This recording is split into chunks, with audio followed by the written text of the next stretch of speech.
আসসালামু আলাইকুম বন্ধুরা, আমি আপনাদের সামনে আরও একটি নতুন ক্লাস নিয়ে হাজির হয়েছি।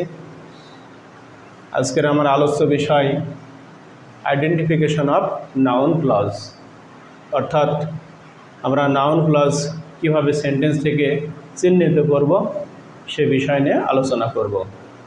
বন্ধুরা, নাউন ক্লজ আসলে সাবঅর্ডিনেটিং ক্লজের একটি প্রকারভেদ।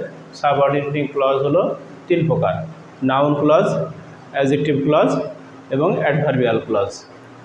আর আমার আলোচ্য বিষয় আজকে নাউন ক্লজ, অর্থাৎ নাউন ক্লজ সেন্টেন্সের কোন অবস্থানে থাকে এবং আমরা সেটা কিভাবে চিহ্নিত করব সেটা আপনাদেরকে একটি পরিষ্কার ধারণা দেওয়ার আমি চেষ্টা করব আর কি। নাউন ক্লজ কোনো সেন্টেন্সের ভার্বের সাবজেক্ট হিসেবে কাজ করে। হু has done the work is a principal verb, অর্থাৎ নন সহ এটা প্রিন্সিপাল ভার্বের কাজ করছে, এটার সাবজেক্ট হিসেবে কাজ করছে হলো who has done the work. Noun clause কোনো ভার্বের সাবজেক্ট হিসেবে কাজ করে, অতএব এটাকে আমরা নাউন ক্লজ বলতে পারি। অর্থাৎ ভার্বের সাবজেক্ট রূপে নাউন ক্লজের অবস্থান থাকে। একইভাবে ট্রানজিটিভ ভার্বের অবজেক্ট রূপে নাউন ক্লজকে আমরা দেখতে পাবো। এই সেন্টেন্সে টোল্ড হচ্ছে ট্রানজিটিভ ভার্ব। ট্রানজিটিভ ভার্বের পর এখানে ডবল অবজেক্ট আছে, একটা হলো আপনার মি, আরেকটি হলো who had done the work.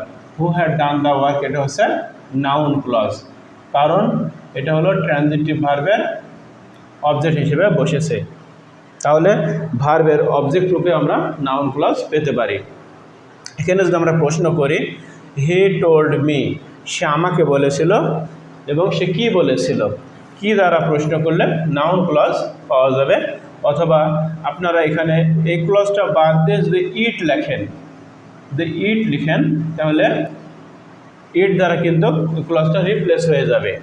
যেমন হি টোল্ড মি ইট, সে আমাকে এটা বলেছিল। তার মানে কি ইট দ্বারা রিপ্লেস করে যদি আমরা কোনো ক্লজকে মিলাইতে পারি তাহলে সেটা নাউন ক্লজ হবে। আগেকার সেন্টেন্সও তাই, it is known to all, এটা আমাদের সকলের কাছে জানা। তাহলে দেখা যাচ্ছে ইট দ্বারা নাউন ক্লজ রিপ্লেস হচ্ছে। সাবজেক্ট হিসেবেও যদি বসে তবু ইট দ্বারা রিপ্লেস করা যাবে, আবার অবজেক্ট হিসেবে বসলেও এটাকে ইট দ্বারা রিপ্লেস করা যাবে। 3 নম্বরে, নাউন ক্লজ কোনো প্রিপোজিশনের অবজেক্ট রূপে বসতে পারে। নাউন ক্লজ ভার্বের অবজেক্ট রূপে যেমন বসে, ঠিক তেমনই প্রিপোজিশনের অবজেক্ট রূপেও নাউন ক্লজ বসে। Your success depends on what you do in the examination hall, তোমার সফলতা নির্ভর করে তুমি পরীক্ষার হলে যা করো সেটার ওপর। তাহলে অনটা হচ্ছে প্রিপোজিশন, এবং প্রিপোজিশনের অবজেক্ট রূপে আসলে what you do in the examination hall, অর্থাৎ পরীক্ষার হলে তুমি যেটা করো সেটার উপর নির্ভর করে তোমার সফলতা। অর্থাৎ প্রিপোজিশনের অবজেক্ট রূপে আমরা পেলাম হচ্ছে নাউন ক্লজ। নাউন ক্লজ প্রিপোজিশনের অবজেক্ট হিসেবে বসে, কোনো কোনো সময় প্রিপোজিশন মিসিং থাকে, সেটাকে বলা হয় মিসিং প্রিপোজিশন। মিসিং প্রিপোজিশন অর্থাৎ সেন্টেন্সে প্রিপোজিশন না বসায় সরাসরি সংশ্লিষ্ট ওয়ার্ডটা বসানোর পরেই এই নাউন ক্লজটা বসানো হয়। যেমন এখানে ছিল হচ্ছে of, I am sure of, sure of, কিন্তু অফ কথাটা এখনো বসানো হয়নি। না হয়ে এই মিসিং প্রিপোজিশনের অবজেক্ট হিসেবে আমরা দ্যাট দিয়ে he will fail in the exam, I am sure of that he will fail in the exam. তার মানে এই অফের অবজেক্ট রূপে that he will fail in the exam এখানে আছে, কিন্তু অফটা এখানে সাইলেন্ট আছে। অর্থাৎ মিসিং প্রিপোজিশনের অবজেক্ট রূপেও আমরা কি পাবো? নাউন ক্লজ পাবো।